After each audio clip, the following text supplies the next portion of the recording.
2, 1, go. Welcome into PressBox Live. I'm Stan the Fan Charles of PressBox and PressBoxOnline.com. And with me, that handsome guy there with the Van Dyke beard is none other than the Maryland director of the Maryland Lottery and Gaming, and that is John Martin. And John, let me just pay a couple bills real quick, and then we're going to dig in and talk about some new numbers that have come out about November's gaming concerns. All right. What company has the expertise and technology to make your home substantially more energy efficient, comfortable, and even virus-free? Well, that would be AJ Michaels Heating and Air Conditioning in Baltimore and Annapolis at ajmichaels.com. And I mentioned at the outset that we are also brought to you by Superbook Sports, one of the most trusted name in Vegas. And now you can use promo code StanCharles23 or Glenn Clark 23 to score up to $250 with their first bet bonus. Win or lose, they will match your first bet up to $250 with promo code StanCharles23, all one word with no spaces. Don't miss out on your chance to win and recoup that $250 match bonus by typing in Stan Charles 23. Visit superbook.com for terms and conditions. Gambling problem? Call 1-800-GAMBLER. And John, I wanted to start. We got a lot to talk about, and we always do when you join us. And I appreciate your coming on. I wish you and your family and your work family over there at the Maryland Lottery a very happy holiday season. That little tag that I read at the end, gambling problem, 1-800-GAMBLER. Are there any anecdotal stories you can tell us about somebody calling that number that you know of that was helped? Well, first off, happy holidays to you and your extended family, Stan, as well. The one thing about that is that's really an anonymous service, at least to me. Our role as a regulator here at Maryland Lottery and Gaming is to make sure that the people that we regulate and as we operate the lottery comply within responsible gaming practices. And one of those services is the 1-800-GAMBLER service, and they provide a wealth of information and support, not only for the people who may be affected primarily as an addictive behavior, but their extended families. So many times, Stan, it's the spouses, it's the coworkers that are impacted just as much for people, unfortunately, who have an addictive behavior, whether it be gambling or alcohol or drugs or anything else of that nature. But to have these resources, and the couple of things about it that I do like I can share with you anecdotally is, first of all, it's a free service to Marylanders. You just call that number, 1-800-GAMBLER, and you can be put in touch with a peer-to-peer counselor. Now, these are people that have come through the other side. These are people that have been and struggled with sports wagering addiction, and they've come through the process, and then they're able to relate their own experiences to that individual. And they have about 7 of these people now, 6 or 7 of them, always looking to add more to their staff. But I think the thing that we can be most proud of is that for people who do reach out, who do seek it, that there are those services available, and we wish them well on their recovery. All right. I appreciate your talking about that. One other thing, I just read a spot for Superbook, one of our sponsors, that we've been able to reel in. I'm noticing a lot less of these crazy TV commercials. That's something that you explained to us way back when gambling first came into the state. When I say way back, it's exactly around a year that this started, sports betting, that the state covered part of their payment. In other words, you supported them in that gaming wagering to acquire customers, and you knew that at a certain point a lot of these advertisements would go away, correct? Well, the licensing process, as it was put together in regulations, and particularly when it happened with sports wagering, which, as you recall, we're just over a year now. It was Wednesday before Thanksgiving, going into that big Thanksgiving sports weekend when we kicked off the mobile wagering with 5 entities at that time. Today we have 25 sports books, 13 retail and 12 mobile in the marketplace. But back then, when mobile kicked off, they were allowed up to 12 months of the first full year, right. with unlimited promotional spend. But the caveat was, after that first full year, they were going to be restricted based on what their previous net income happened to be. So that the more they spent, the lower their income would mean the lower they'd have for promotions in outlying years. Okay. And so once they had the big influx, and they all did, and, tens of millions of dollars in the first few months last year to acquire market share, once those market shares started to level off, they pulled back, as we knew they would, on their promotional spends so that they could keep enough in the till to keep then ongoing promotions. But I think it's, and you're correct to identify, I've noticed the same thing. There aren't as many. I don't see David Ortiz. I don't see David Ortiz celebrating every day. Yeah. So they have kind of turned that around a little bit.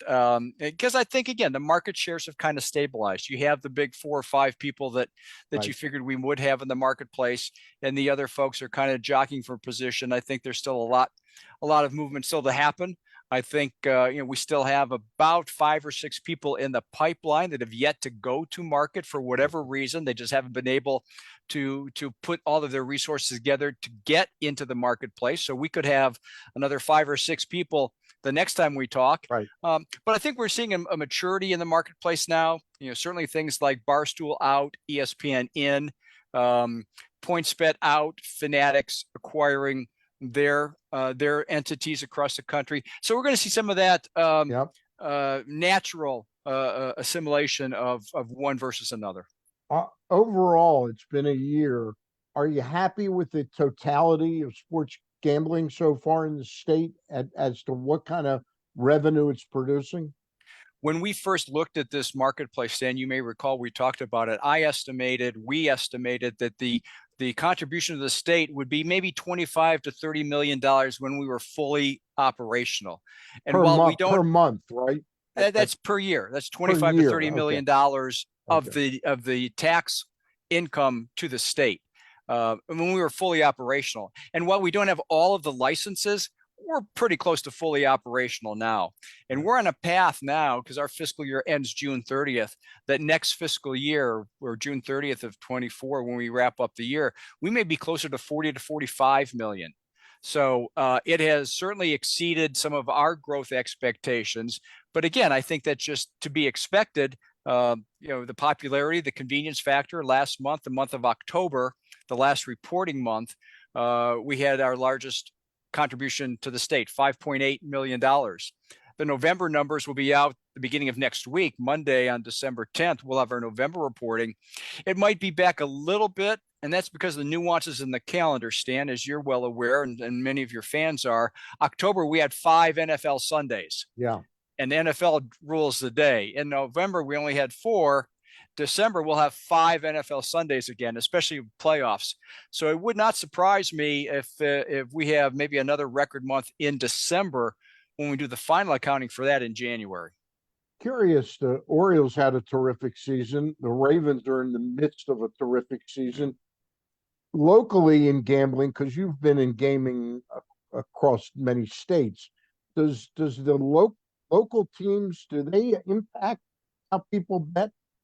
Oh, very definitely. Because I think, again, you look at the players, the participants, the fans who are into it, and a lot of the fans are going to be homers, right? They're going to track their hometown states or their hometown teams, and in states where college may be a big deal, they're going to be in on Terps basketball and Terps football. So again, depending on where the bettor's coming from, very definitely it rises and falls with the fortunes of the teams they follow. One of the things you said before were that the projections were that over the course of a year, it would be the contribution from sports betting would be like in the 20s, $20 million. And it looks like next year, June 30th, it'll been double that, a little more than double that. Finding the same with the history of just legalize gambling in the state?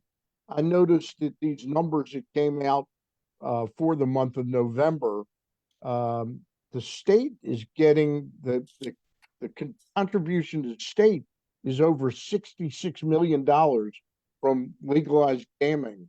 Was that anticipated? My question really is, or is gambling always surpassing what you think it will do?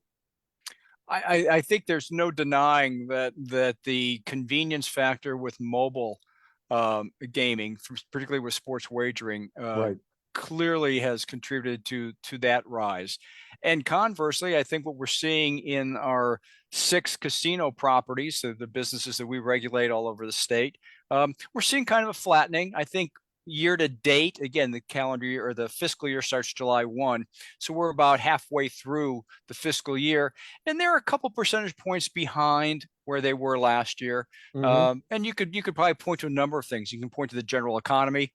You can point to other interests and things that may be contributing to that. So I think on the one hand, we're seeing kind of a flattening on the traditional brick and mortar casinos. We're seeing kind of a flattening in the traditional lottery, and we're seeing a tremendous growth in the mobile platform and specifically the sports wagering. So those things I think will kind of play themselves out as things happen over the next several months. And I don't think Maryland is any different than just about every other state. I think you're going to see that same thing common throughout.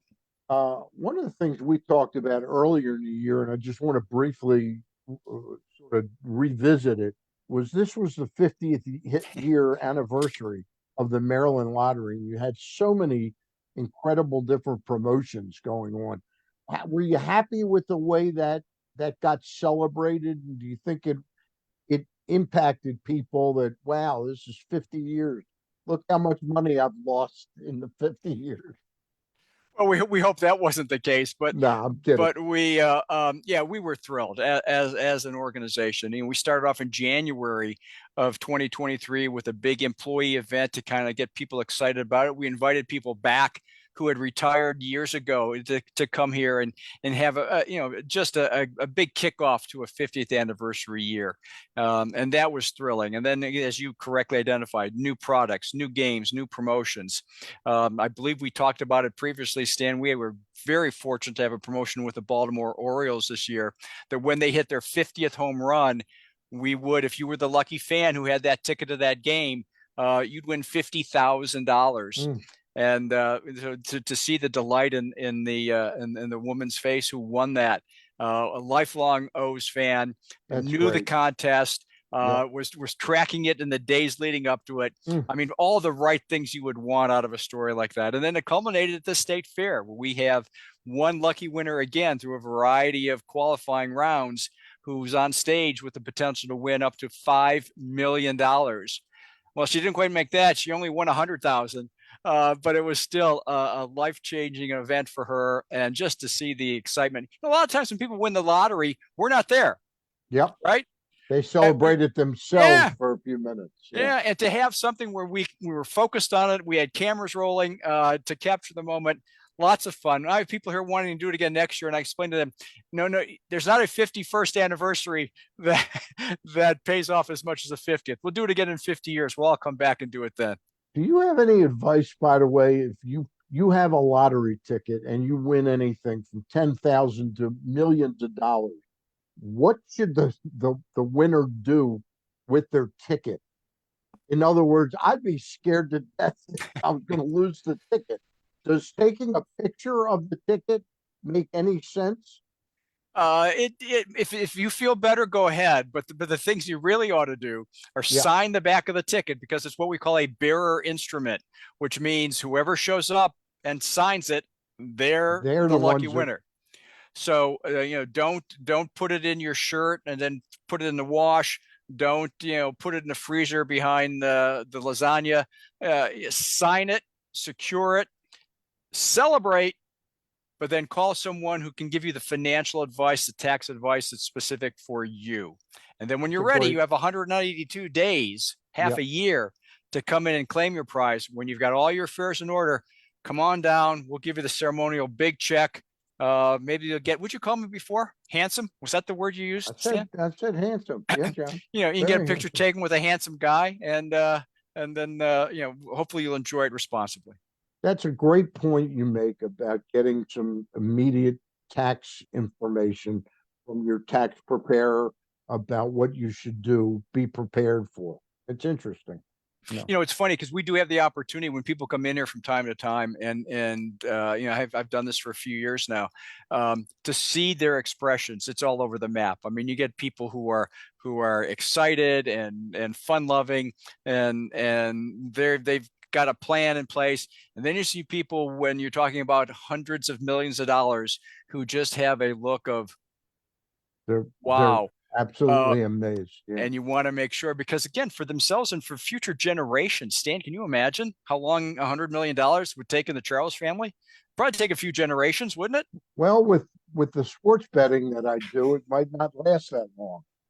Hey, I want to pay one more bill that cost us in. And then when we get back, I want to talk about something, and I want to find out if it's really on the precipice of happening, and that's just iGaming. Okay. We'll talk about that in just a minute. Don't go anywhere. You know, what we talk about when we have John Martin on is gambling. But one of the things you don't want to do when you pick a restaurant to go to is gamble with whether the food's going to be good or not.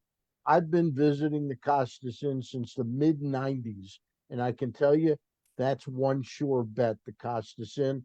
They're located 4100 North Point Boulevard, and they've only been there for about 52 or 53 years, so they're not going anywhere.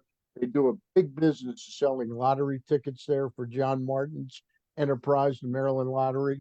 And again, they are one of the preeminent places to get crabs in town. 410-477-1975 is the phone number. Remember to call, find out about availability, size, and price, so you can pick out the party you want to have with your group of folks that want to crack some crabs open. That's the Costas Inn. And again, nightly specials throughout the week, Monday through Friday. Go to the Costas, go to their website, costasinn.com, to look up all those specials and their entire menu. All right, back now with John Martin, the executive director of the Maryland Lottery and Gaming. And John, I've been hearing for a while, it's funny, when gaming first came to the state, I burrowed myself in to live casino, and I was out there all the time. And every 6 months we'd have some kind of new release of something they were doing. You know, it went from I forget, but the one thing was when they opened up the hotel, and Sure. then they had the poker rooms. There was always the next thing. I'm guessing that this iGaming is the next thing, not for live casino, but for the state of Maryland, to amp up gambling even more. Last year at the end of the Maryland General Assembly session, and that would have been in the spring of this year, 2023, the budget amendment at the end specifically charged Maryland Lottery and Gaming Control Agency with the task to do a report on the future potential for iGaming. And we had about 8 or 9, maybe 10 things, Stan, that we had to make sure were covered in the report. What's the market potential? How is it going to impact lottery? How is it going to impact the casinos?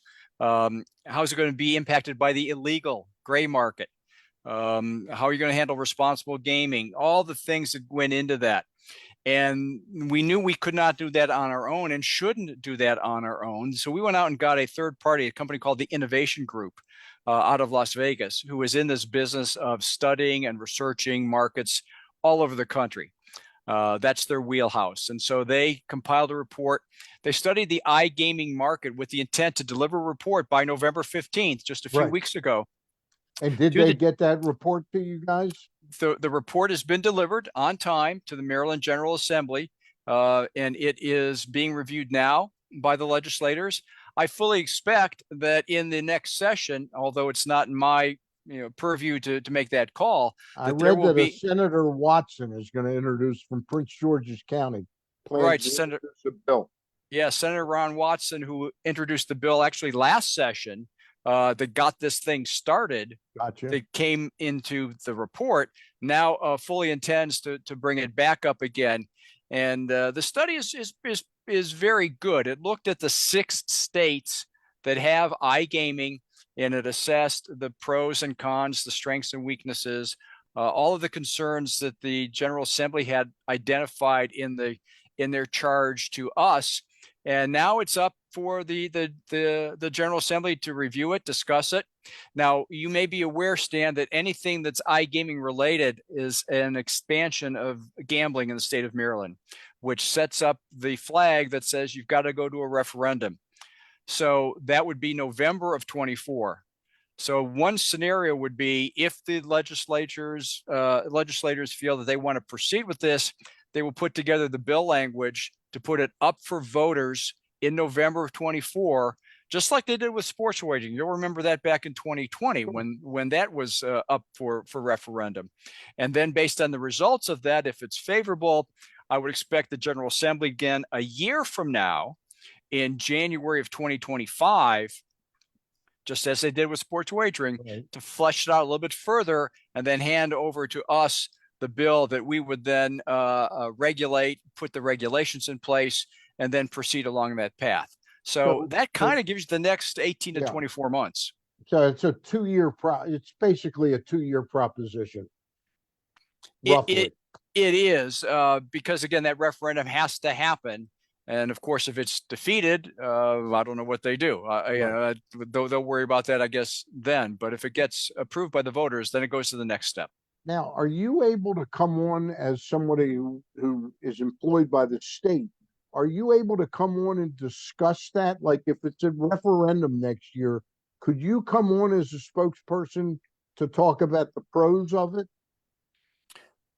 Probably not. Okay. But I know people, and I'm sure those people will make themselves available. Because again, Okay. our role at this point, if it goes to the same process it did last time with sports wagering, is we would be the regulators. So we would, basically call the balls and strikes and see how it plays out and go from there. That's basically what our role would be, and it's a little different role than obviously what we play on the lottery side, where we actually run the state lottery. And I think a lot of people tend to confuse. They hear terms like iGaming and iLottery, and they tend to conflate the two and think, well, there's no difference. Well, there's a significant difference. And the best way I can position it for you, Stan, in your audience, is that when you go into a casino, anything you see in a casino, the craps table, roulette, slot machines, poker, blackjack, all of those games on a mobile device, that's iGaming. Right. I wanted to define what iGaming was. Yeah. Okay. Conversely, when you walk into your local retailer, convenience store, grocery store, liquor store, to buy a lottery ticket, and you can buy scratch offs, you can buy your daily numbers, pick 3, pick 4, pick 5, Powerball, Mega Millions. Those then on a mobile device, that's iLottery. Okay. So there are two different, separate and distinct entities. iLottery, if it were to happen in the future, would be operated by our group. Okay. iGaming, if it's to be functional in the future, would be regulated by our group, and you would see people like MGM, perhaps, Horseshoe, people who are already in the casino business potentially. Again, that's all for the legislature to work out. But again, our role would be similar to as it is for sports wagering. It would be the same kind of thing for iGaming. And I want to be clear, when I would purchase if iLottery gets approved 2 years from now, and I'm there and I do one online, I'm not in the same pot that the daily game is being played on. Like if I bought a daily number online, it's a totally separate pot I'm trying to win from, correct? No, and thanks for giving me a chance to clarify that. No, the iLottery, think of that as just another platform so it's as if the Powerball is $450 million, it's the same $450 million, whether you bought a ticket at retail or you bought a Powerball ticket. Well, that I understand, but if I go online, would I be able to buy the daily number in the state of Maryland And is that in the same pool as if I went to Joe's liquor store to Costas Inn? I'm in the same pool. Yes. Yes. Okay. Yes. All right. That is the same. And again, we're talking roulette, black, aside from the lottery now, roulette, iGaming, roulette, blackjack, poker, and slot machines, correct? Again, to be determined once we get the green light from the General Assembly, but it's that class of games. In other jurisdictions that have done iGaming, it is that. It is craps, it is roulette, it is blackjack, it is poker, it is digital slots. And there are about 6 states who do iGaming today, and that's typical of their offerings. One of the last topics I want to talk to you about is, it's interesting as sports fans, we wanted sports gambling yesterday, we wanted it tomorrow. Is there a benefit to going slowly and carefully on these things? Because it seems like you can learn from things that might have not performed the right way in other states. Well, there certainly is a lot of benchmarking and looking at what works and doesn't work in other jurisdictions, and that's to some degree. I mean, you may recall, because I certainly do. We were a little disappointed when maybe we didn't get into the sports wagering in 2018. We missed that referendum window, and it bounced down to 2020. Well, in hindsight now, we probably gained valuable experience by watching other people. So when we were ready to go, I think it's contributed to our success in terms of what it did for sports wagering. So similarly, since there are already 6 iGaming states out there, we can kind of look at what they're doing, what worked, what didn't work. And if the Maryland General Assembly chooses to put it to referendum, and if the voters approve that, and if next year, 3 big ifs already, Stan, if next year the legislators want to proceed with that and give us a bill that the governor can sign, and then we get it in the spring of 2025, then we'll go back and revisit all of our learnings and update that as to what's the right thing to implement. All right. Hey, we've covered a lot of territory today, and I really appreciate the time. We'll get you in a couple of months. All right. Always a pleasure, Stan. Enjoy talking to you anytime. And happy holidays to you and your family. Same to you, Stan. All right. That's John Martin, Executive Director of the Maryland Lottery and Gaming. That's it for this week's Zooms. I'll be back Monday with Ross Grimsley and Luke Jackson, and something later in the week next week. Lots of news going on in the world of sports. That's it for now. And again, our thanks to AJ Michaels, Superbook Sports, and the Costas Inn. See you down the road.